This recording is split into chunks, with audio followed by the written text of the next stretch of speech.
Good afternoon, ladies and gentlemen. We have to talk about the Boston Celtics because I don't know what's going on with this team right now. Why did Gordon Hayward opt out of this humongous contract?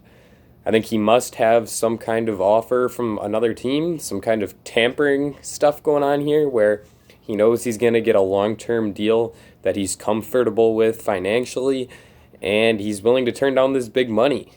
It seems strange to me, very surprising to me, even though it's been in the rumors. I just always thought that eventually he'd end up opting in, but it seems like this isn't the place he wants to be anymore. Maybe the relationship with Brad Stevens went sour. I always have felt that that's the reason why he went to Boston in the first place, so maybe that's not keeping him there anymore. I don't think it's good for this team. They lose a lot of depth.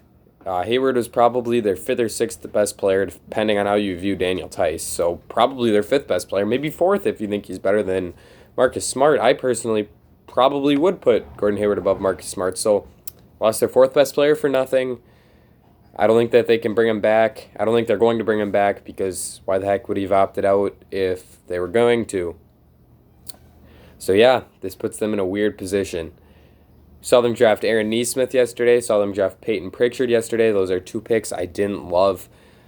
Pritchard is a guy that I have questions about whether or not he's going to translate to the NBA. He was obviously a dynamic scorer at the college level who could also play make, but he's a pretty small guy, and I don't know. I don't know if it's going to work in the NBA. I have a lot of questions about him. I don't think that he's going to be able to play much defense at all, and that's going to hurt the Celtics. Say what you want about Brad Wanamaker, but he was a reliable defensive player in that backup point guard position.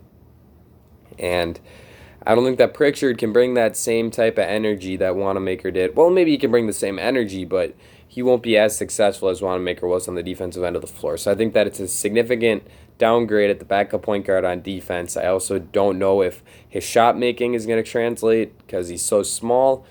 I don't know if he's going to be able to get any type of space from defenders because NBA defenders are better than the guys he was going against in the Pac-12. I don't think he has enough burst to get around these type of guys. He really struggled when he matched up with guys like Josh Green, with guys like Tyler Bay. When he had these elite perimeter defenders guarding him, he wasn't able to succeed at the same level. And I don't love it for the Celtics. I think there were better options on the board, guys like Malachi Flynn. I would have preferred Grant Riller here. I would have preferred Cassius Winston even. I would have preferred Trey Jones. Like, there's a bunch of guys that were still here that I think are more ready to become NBA point guards and also have a higher ceiling than Peyton Pritchard. So overall, I think that this is a bad pick. Aaron Nesmith can shoot it. Maybe the best shooter in the draft, although I would vote for Sam Merrill if it was coming to that debate. But what else is he going to do? Like, I don't think that he's anything special on defense. He's okay. He's not terrible, but it's the 14th pick. It's still a lottery pick. And this guy has no ceiling to me because I don't see him doing much outside of shooting. He's not a good passer. He can't do much shot creation stuff outside of just coming off of screens and knocking down threes. And I think that if you wanted to take a wing here and you're the Celtics, you can take a slight downgrade in the shooting level and take a guy that also is going to have some playmaking potential and is a good defensive player, and that's Saddiq Bey. I think Saddiq can guard 1 through 4. I think that he is going to be able to play make from the wing position, and I also think that he's going to shoot the ball at like a 40% mark. So how big of a downgrade is that from Nesmith to Bey? I don't think it's a significant one, and I think that this was not a great pick by the Celtics. I can't believe they didn't move up. I think that it was a mistake not to. Even if you would have had to overpay, I would have been willing to throw Romeo Langford into a deal if it would have gotten it done. But they didn't, clearly, and they ended up with getting a guy who I had valued as I think 18th on my big board, so like a guy that's going to be a rotation player probably, and Peyton Pritchard was the very last guy on my big board, so like a bottom of the line backup point guard type. Don't think it was a good draft for the Celtics.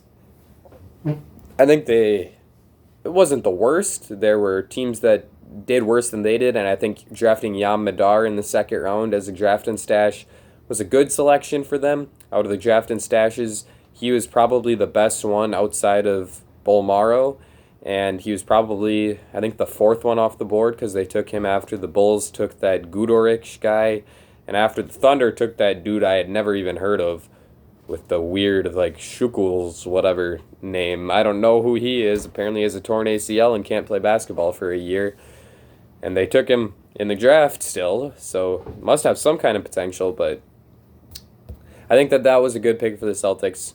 I'm a fan of Yam Madar, and I think that he's going to end up being a solid player in the NBA once he comes over. Just a matter of how long it takes for him to get over. But yeah, the Pritchard and Nesmith stuff I don't really agree with. You look at this team, and I think that they're significantly worse than last year. I think losing Gordon Hayward is a big blow to them. Obviously, they still beat the Raptors without him, but I was not super high on that Raptors team to begin with. I picked the Raptors to win the series, but I think that had the Raptors made it to the conference finals against the Heat, they would have gotten crushed. Well, that Heat team was also a bit of a juggernaut. They were clearly the class of the Eastern Conference last year, but this Celtics team is going to be worse than they were last year. That's the point I'm trying to make here. You lose Brad Wanamaker, not that big a deal. You lose Gordon Hayward, that's a big deal. The starting lineup is now Kemba Walker, Marcus Smart, Jaylen Brown, Jason Tatum, and Daniel Tice. That's probably a top 5 or 6 starting lineup in the entire NBA. You have Jason Tatum, who is a top 15 player. You have Jaylen Brown, who's a top 30 player. You have Kemba Walker, who's a top 35 player. You have Marcus Smart, who's probably in like the 60-ish range, and you have Daniel Tice, who's probably around 100. That's a solid starting lineup. Not a real weak spot, and you have your superstar in Jason Tatum. So that's not bad. Where it gets bad is the bench. The sixth man here, I'm looking at the guys on this roster. I think Aaron Nesmith, the rookie, might be the first guy off the bench for them right away. Like, Grant Williams is a good defensive player, and he can kind of shoot it, but he doesn't have any sort of shot-creating ability, and he's like a high floor, low ceiling. Like, the best you're going to get out of him is maybe 2 threes and good defense. Like, I get that that's valuable, but like, who on this bench is going to score? They're going to have to... No, I don't know. I have a lot of questions about the Celtics. I think that they have gotten significantly worse so far this offseason. Like, you're still going to have Cantor in the rotation unless Robert Williams takes a step forward and overtakes him, which is possible. So maybe Robert Williams is their first guy off the bench. But even then, that's just a center, and centers are not that valuable. The first perimeter guy off the bench is like Aaron Nesmith or Grant Williams. Maybe it's Romeo Langford if he takes a step forward, but he didn't get much playing time at all in his rookie season. Backup point guard, you've got Peyton Pritchard and Carson Edwards right now. Edwards didn't even have a good season in the G League, and Peyton Pritchard is not a guy that I believe in, and clearly they took him to be a rotation type guy, in my opinion, if you're going to take him at 26. So I don't know. I think the outlook for next year for the Celtics looks kind of bleak. Nesmith is going to be an interesting guy in their offense because he's going to space the floor well for Jason Tatum.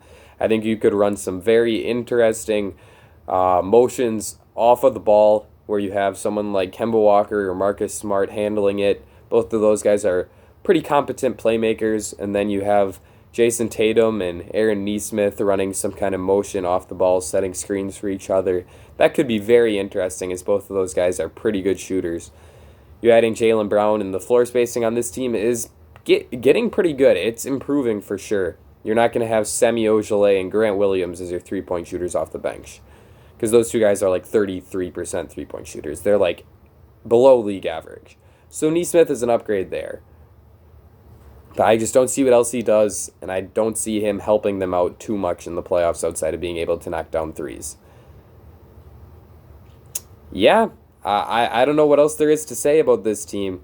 If I see them run into the... Let's see, we'll go through the Eastern Conference teams. The Bucks Are they better than the Bucks with Drew Holiday? Even if the Bucks don't have Bogdanovich, if they have Dante DiVincenzo and maybe like Justin Holiday and some other guys that they add for depth purposes here, I don't think this team's better than them. I am a little biased since I'm a Bucks fan, but that Bucks team is going to be really good. They were really good to begin with, and they just added Drew Holiday, who's a top 30 NBA player. Are they better than the Raptors? Yeah, probably, especially since I think the Raptors lose Fred VanVleet. Are they better than the 76ers? I don't know. The Sixers are going to be really fun next year, adding Seth Curry, adding, who do they take? Oh, Tyrese Maxey, sleeper of the draft. Great pick for the Sixers. I don't know if they're better than the Sixers team next year. Maxey is going to put the clamps on Kemba Walker. Just you wait. That guy is a hound at the point of attack. I don't think they beat the Sixers at this point if I had to make a pick. They're better than the Nets? Maybe. Both teams are similar as they don't have great depth. Actually, the Nets do have pretty good depth. I don't think they beat the Nets. Do they beat the Heat? No. They got worse, and the Heat didn't. So, well, the Heat might. We'll see. The Celtics could still improve their roster, via a signing trade or some kind of free agent acquisition, but they're really close to the cap already, and I don't think they're going to be able to get much going in terms of free agency. So, yeah, I think the Celtics took a turn for the worse this offseason. This was not successful for them so far. I guess we could see like a Marcus Smart trade to try to get them a gunner off the bench, but he's really important to their team. I don't know. I think that this Celtics team got significantly worse. I think that in this 72-game season, if I had to pick a record for them, I'd say about 42-30. I'm not loving it for the Celtics. Let me know in the comment section what you think. Leave a like and subscribe if you enjoyed this video. I think that's going to be it for me. Ladies and gentlemen, I'll see you all again very soon.